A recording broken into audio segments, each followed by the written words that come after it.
Hi, my name is Jason Swain. I'm a licensed clinical social worker with Kaiser Permanente's North Valley Addiction Medicine and Recovery Services.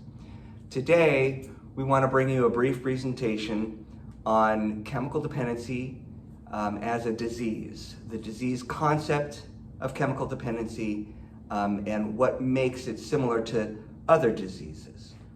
When we are talking about chemical dependency, we are considering it an illness on par with other illnesses.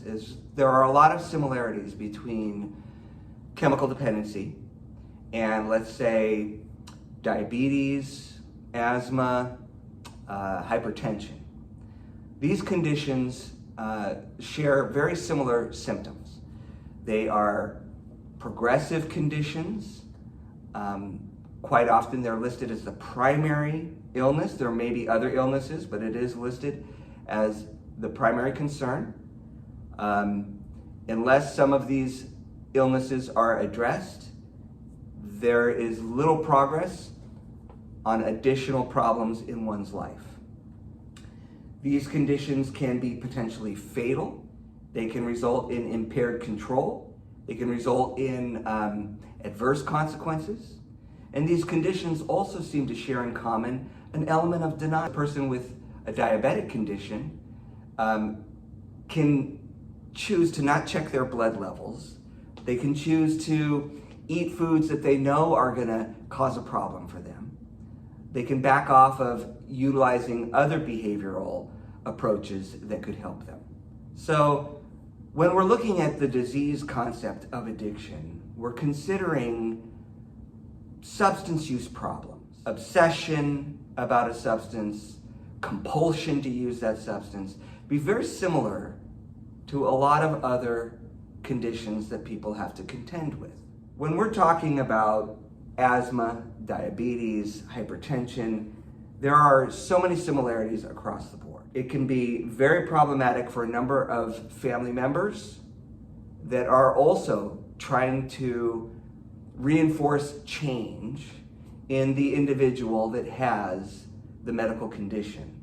The focal point can start to be on managing that individual and helping that individual comply with the requirements, the medical requirements or suggestions that would help them overcome or maintain success in managing a particular condition.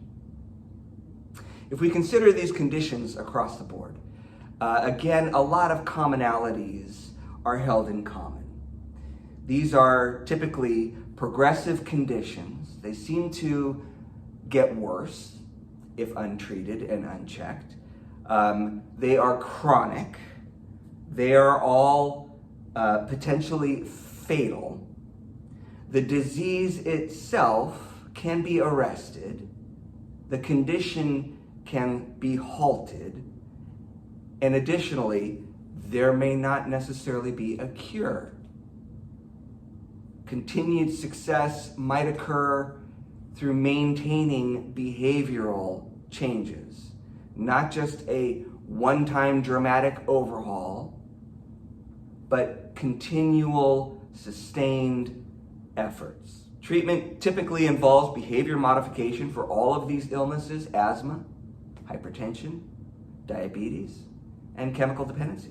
There can be environmental factors that contribute to these problems for sure. Those environmental factors might exacerbate, worsen this condition. There can be some kind of inherited predisposition that whereby somebody seems to be susceptible to asthmatic attacks and symptoms. Similarly, a person seems to be susceptible to mood-altering chemicals, mood-altering experiences even. The mechanisms of inheritance are not yet determined. It's not crystal clear how this problem has come about in a person's life. There might be a number of different contributing factors that have resulted in this problem for any of these conditions that we have mentioned. So there are symptoms of addiction that are worth highlighting.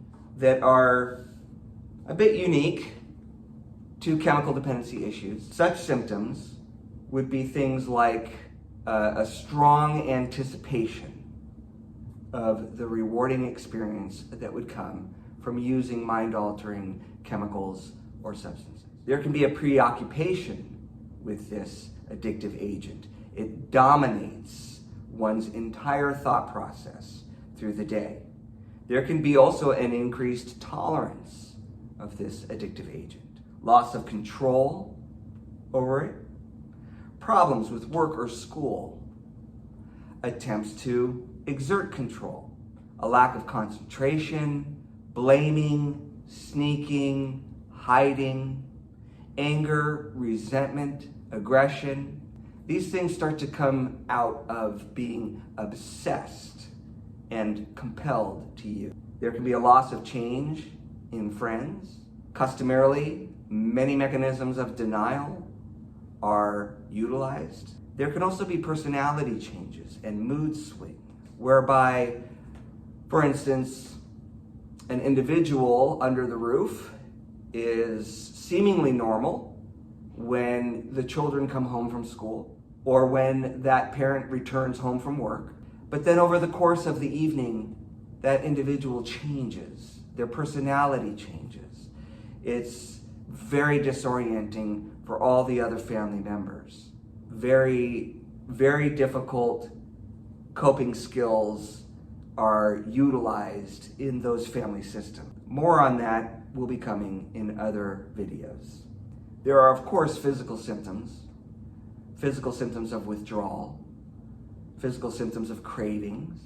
There are oftentimes geographical cures, attempts to change things. This is part of the reason why in addiction medicine and recovery services, our emphasis is on recovery and not necessarily simply on abstinence. Quite often the approach is to abstain from the problem, thinking that that will resolve it.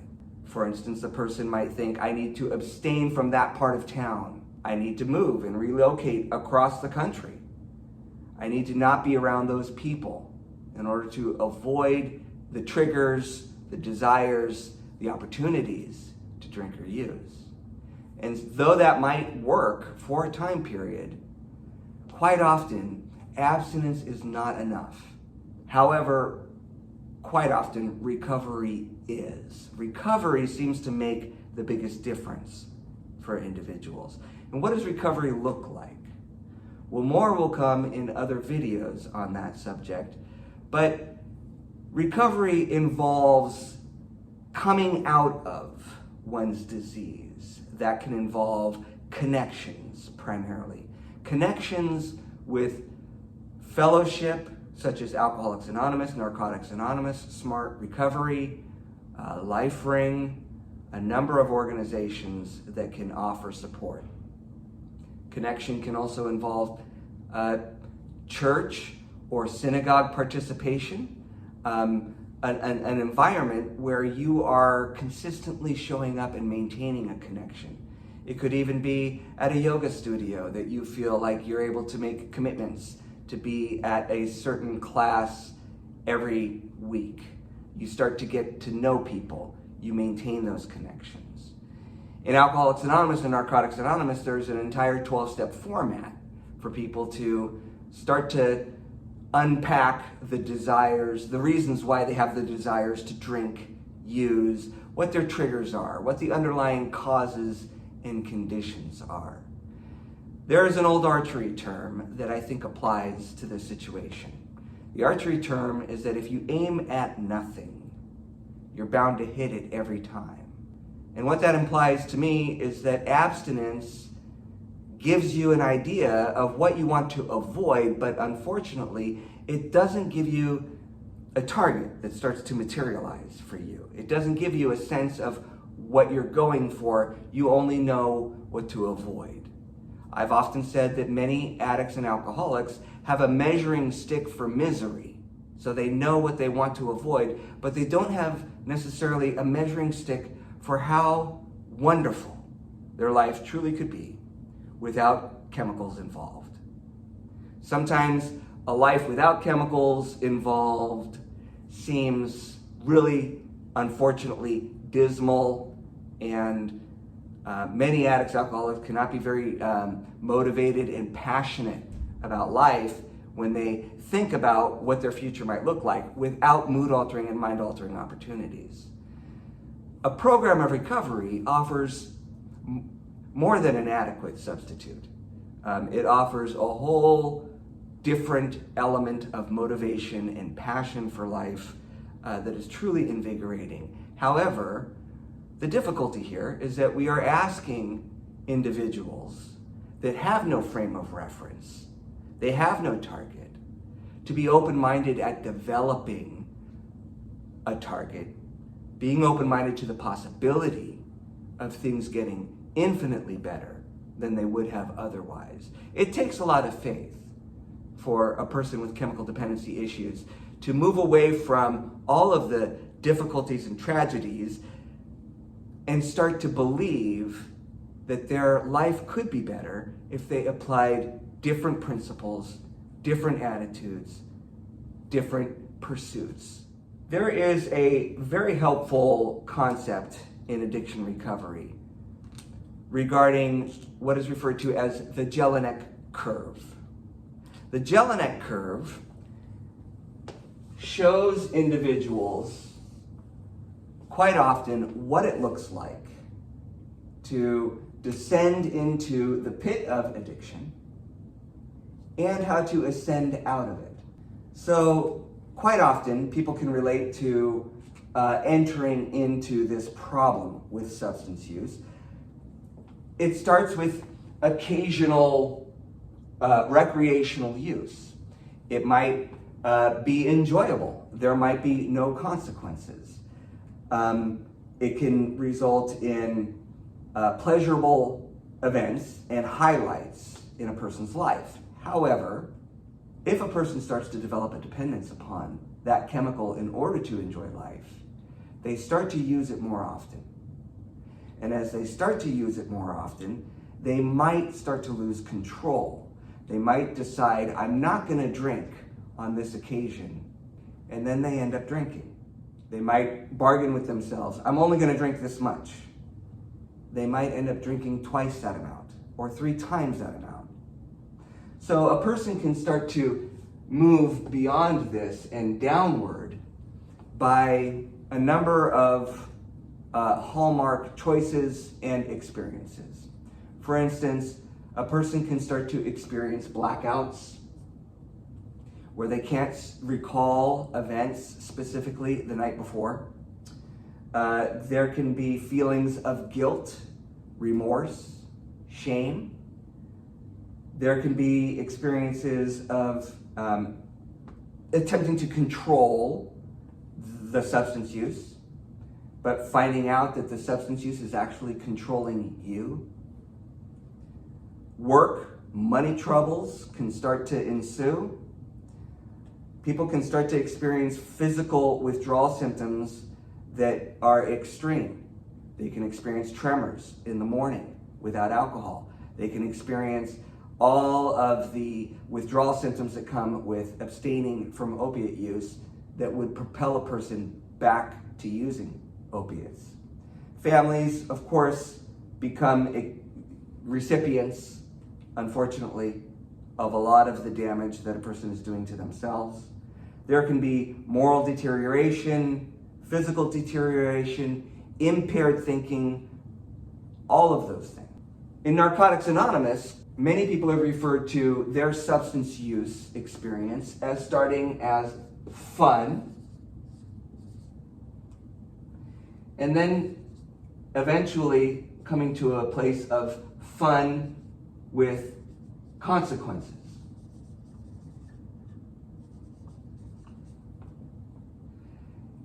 And then ultimately down here at the bottom, it becomes just consequences.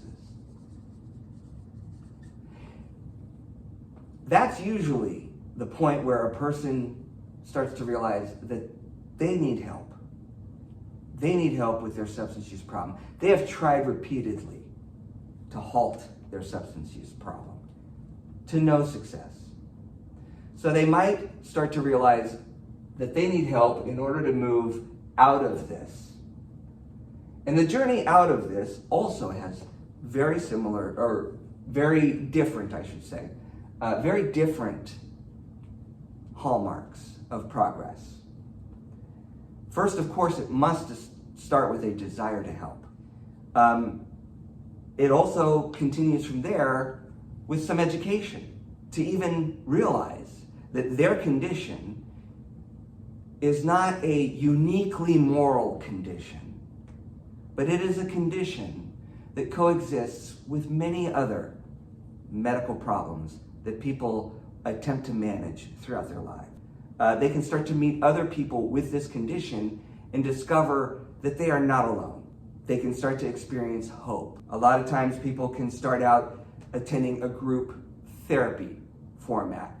They can also start to explore recovery circles, whether it's in person or recovery online. They can start to attend meetings where they see other people struggling with the same issues that they're struggling with, yet feeling better. As they attend these meetings, quite often a person reports that something seems to happen to them, that they seem to have some of the weight of this problem lifted from them. They start to think clearer. They start to become more hopeful. There starts to be realistic thinking. A lot of times I've described this as, similarly, the journey out of this as the journey into this. So it should be understood that just because a person wants to get clean and sober doesn't mean that as they work their way out of this pit of addiction, things are going to be wonderful and everything is going to be looking up for them again. They might experience some consequences, ongoing consequences, from their substance use, even if they stop using. Many people report that their thinking still isn't straight, even with months of sobriety. Many people talk about how they're still thin-skinned and they react strongly, more than they would like to conditions that are happening around them in their environment, to problems that present themselves. They wish that they had a stronger resolve within them. There's also this desire for treatment to be effective as instantly as possible, which is completely understandable. A person comes into a program of recovery in a whole lot of misery. And like most human beings, the push, the ambition, is to decrease the misery in one's life. If they could have decreased the misery without stopping substance use, they probably would have figured that out long before they've gotten into treatment.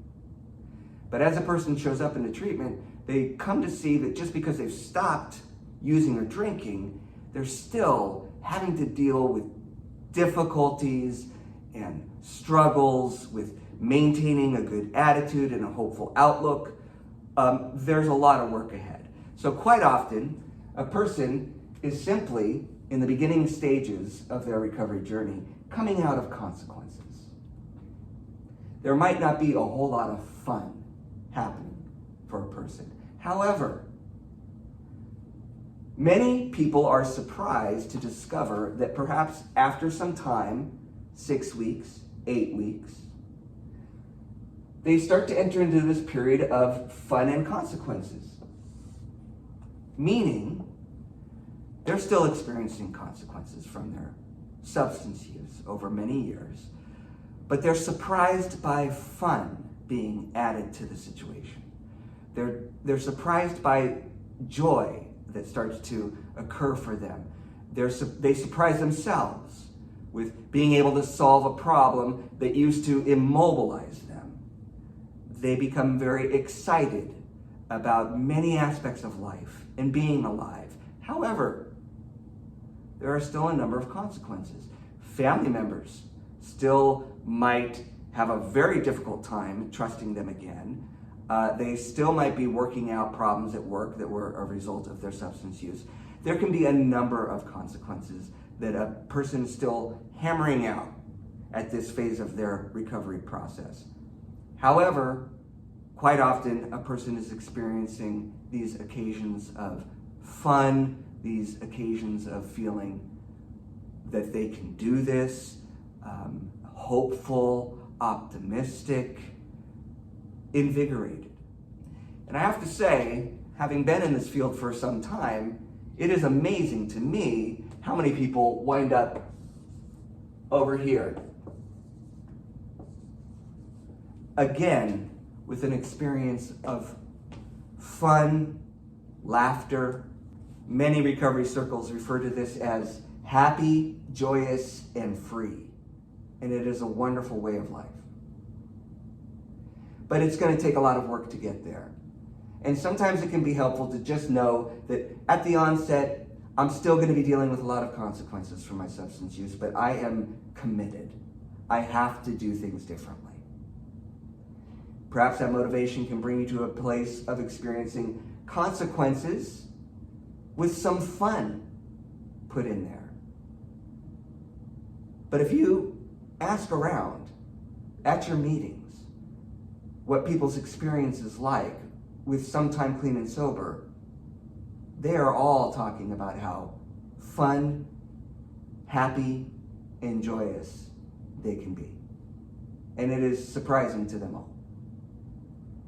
So we want to encourage you that recovery is possible. There is a way out of the disease of addiction. We are available to help in any way we can here at Kaiser Permanente's North Valley Addiction Medicine and Recovery Services. We welcome any contact from you and look forward to being of any assistance in the future. Take care. Thank you.